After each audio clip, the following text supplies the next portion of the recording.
আসসালামু আলাইকুম রহমতুল্লাহ।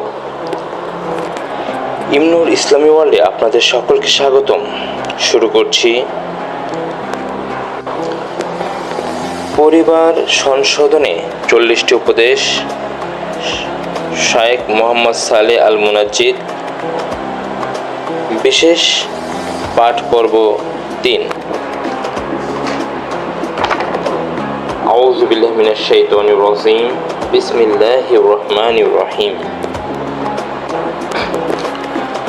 ষষ্ঠ উপদেশ, সারি জিকির ও বাড়ির সুন্নাহ কাজগুলো আদায়ের প্রতি গুরুত্ব আরোপ করা। বাড়িতে প্রবেশের সময় পঠিতব্য জিকির। রাসূল সাল্লাল্লাহু আলাইহি সাল্লাম বলেন, যখন কোনো লোক তার ঘরে প্রবেশ করে তখন এবং খাবার গ্রহণ করার সময় আল্লাহর জিকির করে তখন শয়তান বলে, তোমাদের রাত্রিবাস এবং রাত্রির আহারের কোনো ব্যবস্থা নেই। পক্ষান্তরে ঘরে প্রবেশের সময় আল্লাহর জিকির না করলে শয়তান বলে, তুমি রাত্রিবাসের জায়গা পেয়ে গেলে। তদ্রূপ আহারের সময় আল্লাহর জিকির না করলে শয়তান বলে, রাতের আহার ও শয্যা পেয়ে গেলে। বাড়ি থেকে বের হওয়ার সময় পঠিতব্য দোয়া জিকির। ইমাম আবু দাউদ তার সুনানে এ মর্মে হাদিস বর্ণনা করেছেন যে রাসূল সাল্লাল্লাহু আলাইহি সাল্লাম বলেন, যখন কোনো ব্যক্তি তার বাড়ি থেকে বের হওয়ার সময় বলে, বিসমিল্লাহ তাওয়াক্কালতু আলাল্লাহি লা হাওলা ওয়ালা কুওয়াতা ইল্লা বিল্লাহ, অর্থ আল্লাহর নামে বের হলাম, আল্লাহরই উপর ভরসা করলাম, আল্লাহ ছাড়া কোনো উপায় নেই, কোনো ক্ষমতা নেই, তখন তাকে বলা হয়, তুমি পথ পেলে, উপায় উপকরণ পেলে এবং নিরাপদ থাকলে। সুতরাং শয়তান তার কাছ থেকে দূর হয়ে যায় এবং অন্য এক শয়তান এই শয়তানকে বলে যে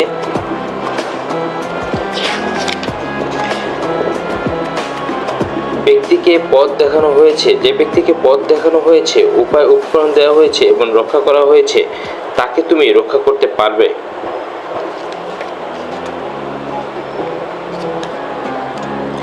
মেসওয়াক করা।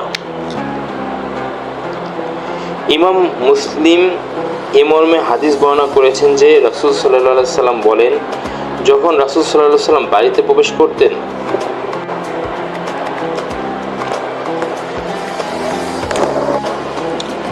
তখন মেসওয়াক দ্বারা শুরু করতেন। সপ্তম উপদেশ, প্রতিনিয়ত শয়তানকে বিতরণের জন্য বাড়িতে সূরা বাকারা পাঠ করা। এক্ষেত্রে কয়েকটি হাদিস বর্ণিত হয়েছে। রাসূল সাল্লাল্লাহু আলাইহি সাল্লাম বলেন, তোমাদের ঘরগুলোকে কবরস্থানে পরিণত করো না, এগুলোতে কুরআন তেলাওয়াত করো, কারণ যেসব ঘরে সূরা বাকারা তেলাওয়াত করা হয় সে ঘরে হতে শয়তান পালিয়ে যায়। অন্যত্র রাসূল সাল্লাল্লাহু আলাইহি সাল্লাম বলেন, তোমরা তোমাদের বাড়িতে সূরা বাকারা পাঠ করো, কেননা যে ঘরে সূরা বাকারা পাঠ করা হয় সে ঘরে শয়তান প্রবেশ করতে পারে না। সূরা বাকারার শেষ 2 আয়াতের ফজিলত ও বাড়িতে তা পাঠ করার প্রভাব সম্পর্কে রাসূল সাল্লাল্লাহু আলাইহি সাল্লাম ইরশাদ করেন, নিশ্চয়ই আল্লাহ তাআলা আসমান ও জমিন সৃষ্টির 2000 বছর আগে কিতাব লিপিবদ্ধ করে রেখেছেন, আর তখন তা আরশের উপর তার নিকটে ছিল। তখন তিনি তা থেকে সূরা বাকারার শেষের 2 আয়াত অবতীর্ণ করেছেন।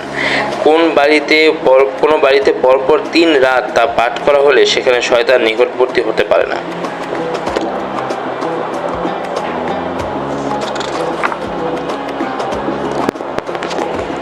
আজকের ষষ্ঠ এবং সপ্তম উপদেশের রেফারেন্স হচ্ছে সহিহ মুসলিম হাদিস 2018, সুনানে আবু দাউদ হাদিস 3765, সুনানে ইবনে মাজাহ হাদিস 3887, তাহকিক মিশকাত হাদিস 4161, সুনানে আবু দাউদ হাদিস 5055, সুনানে ইবনে মাজাহ হাদিস 3886, তাহকিক মিশকাত হাদিস 2443, আলবানী সহিহুল জামে হাদিস 1799, সহিহ মুসলিম হাদিস 44, মুসনাদে আহমদ হাদিস 25594, সহিহ মুসলিম হাদিস 780, তাহকিক মিশকাত হাদিস 2119, আলবানী সহিহুল জামে হাদিস 1170, মুস্তাদরাকে হাকিম হাদিস 2063, আলবানী সিলসিলা সহিহা হাদিস 1521, বাইহাকি শুআবুল ঈমান হাদিস 2162, মুসনাদে আহমদ হাদিস 18,438, সুনানে আদ-দারিমি হাদিস 3,387, নাসাই সুনানুল কুবরা হাদিস 10,803, বাইহাকি শুআবুল ঈমান হাদিস 2,180। আলহামদুলিল্লাহ, আজ আমরা পরিবার সংশোধনের 40টি উপদেশ বিশেষ পাঠ পর্ব 3 আপনাদের কাছে উপস্থাপন করলাম। আল্লাহ তাআলা আমাদের এই দ্বীনি কাজ কবুল ও প্রসার করুক, দ্বীনের পথে চলার ও আমল করার তৌফিক দান করুক, আমিন। ইমনুর ইসলামী ওয়ার্ল্ড চ্যানেলটিকে লাইকস, কমেন্টস, শেয়ার ও সাবস্ক্রাইব করে দ্বীনি কাজে পাশে থাকার তৌফিক দান করুক, আমিন। পরবর্তী ভিডিও দেখতে ভিজিট করুন ইমনুর ইসলামী ওয়ার্ল্ড ইউটিউব চ্যানেল এবং পরবর্তী ভিডিওর নোটিফিকেশন পেতে বেল আইকনটি প্রেস করে রাখুন। আসসালামু আলাইকুম ওয়া রাহমাতুল্লাহি ওয়া বারাকাতুহু।